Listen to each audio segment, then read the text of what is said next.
Assalamualaikum warahmatullahi wabarakatuh. Selamat pagi, salam sejahtera untuk kita semua. Perkenalkan, nama saya Bernardus Richard Saputra. Kali ini saya akan mereview materi tentang manajemen ASN. Manajemen aparatur sipil negara adalah pengelolaan ASN untuk menghasilkan pegawai yang profesional, memiliki dasar etika profesi, bebas dari intervensi politik, bersih dari praktik kolusi dan nepotisme.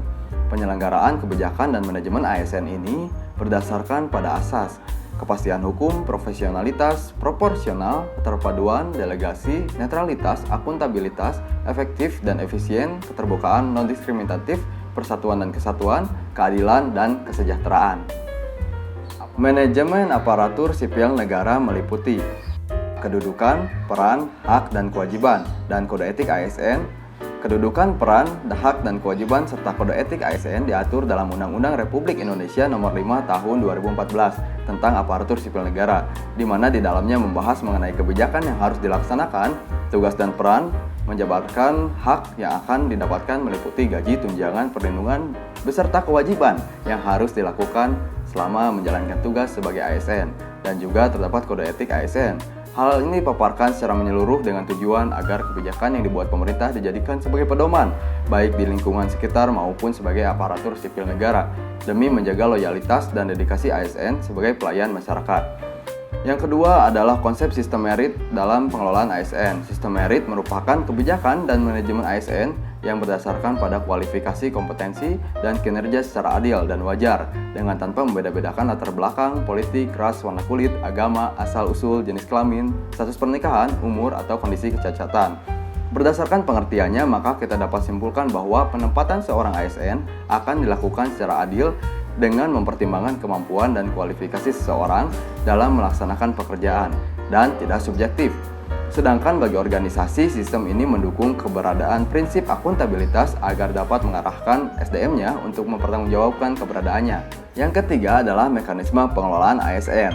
Pengelolaan ASN merupakan kebijakan dan praktek dalam mengelola aspek manusia atau sumber daya manusia dalam organisasi, termasuk dalam pengadaan, penempatan, mutasi, promosi, pengembangan, penilaian, dan penghargaan. Berdasarkan pengertiannya, maka dapat disimpulkan bahwa pengelolaan ASN ini lebih mengatur pada alur pengembangan kompetensi dan karir yang dibutuhkan.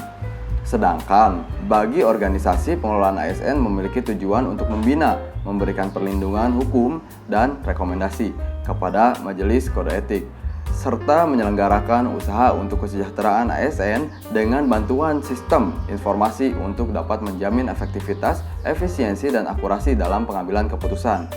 Berdasarkan data kepegawaian, berdasarkan penjelasan mengenai manajemen ASN yang sudah saya sampaikan sebelumnya, maka kita dapat menyimpulkan bahwa manajemen ASN merupakan sesuatu yang penting karena menunjang kebutuhan serta kewajiban baik untuk pribadi maupun instansi.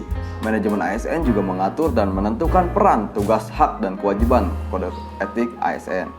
Bahkan hingga sistem merit dan pengelolaan ASN yang mendukung perkembangan dan karir ASN sesuai dengan kemampuannya masing-masing. Kemudian seluruh kegiatan dapat terlaksana dengan baik dengan adanya aturan yang terdapat di manajemen ASN. Beberapa hal yang menjadikan pentingnya manajemen ASN adalah sebagai berikut. Yang pertama, memiliki kedudukan dan kebijakan yang jelas di instansi pemerintahan. Yang kedua, mengatur peran dan tugas ASN sesuai dengan kemampuan. Yang ketiga, mengatur hak ASN seperti gaji, tunjangan, fasilitas cuti, jaminan pensiun, perlindungan, dan pengembangan kompetensi sesuai dengan kinerja dan bersifat tetap. Yang keempat, memiliki kewajiban dan kode etik yang terperinci dalam melaksanakan tugas dan kewajiban. Yang kelima, terjaminnya keadilan dalam pengembangan karir, pengangkatan, jabatan, dan lain-lain. Yang keenam, adanya pemberian pembinaan dan pengembangan profesi.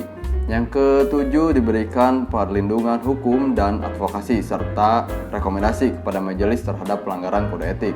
Serta yang kedelapan adalah terjaminnya kesejahteraan bagi setiap ASN. Selain itu, manajemen ASN dapat dikatakan sesuatu hal yang penting karena dapat mengatur dan mengelola segala tanggung jawab, kebutuhan, dan peraturan secara jelas dan terperinci untuk dapat dilaksanakan oleh ASN. Semua yang terkait dengan ASN sudah tercantum dalam kebijakan pemerintahan dan undang-undang, sehingga tidak sulit dalam menentukan dan menjalankan kewajibannya. dan hak sebagai seorang ASN.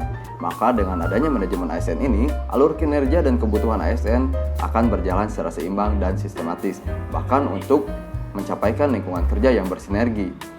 Itulah resume materi terkait manajemen ASN yang dapat saya sampaikan pada kesempatan ini. Kurang lebihnya saya mohon maaf.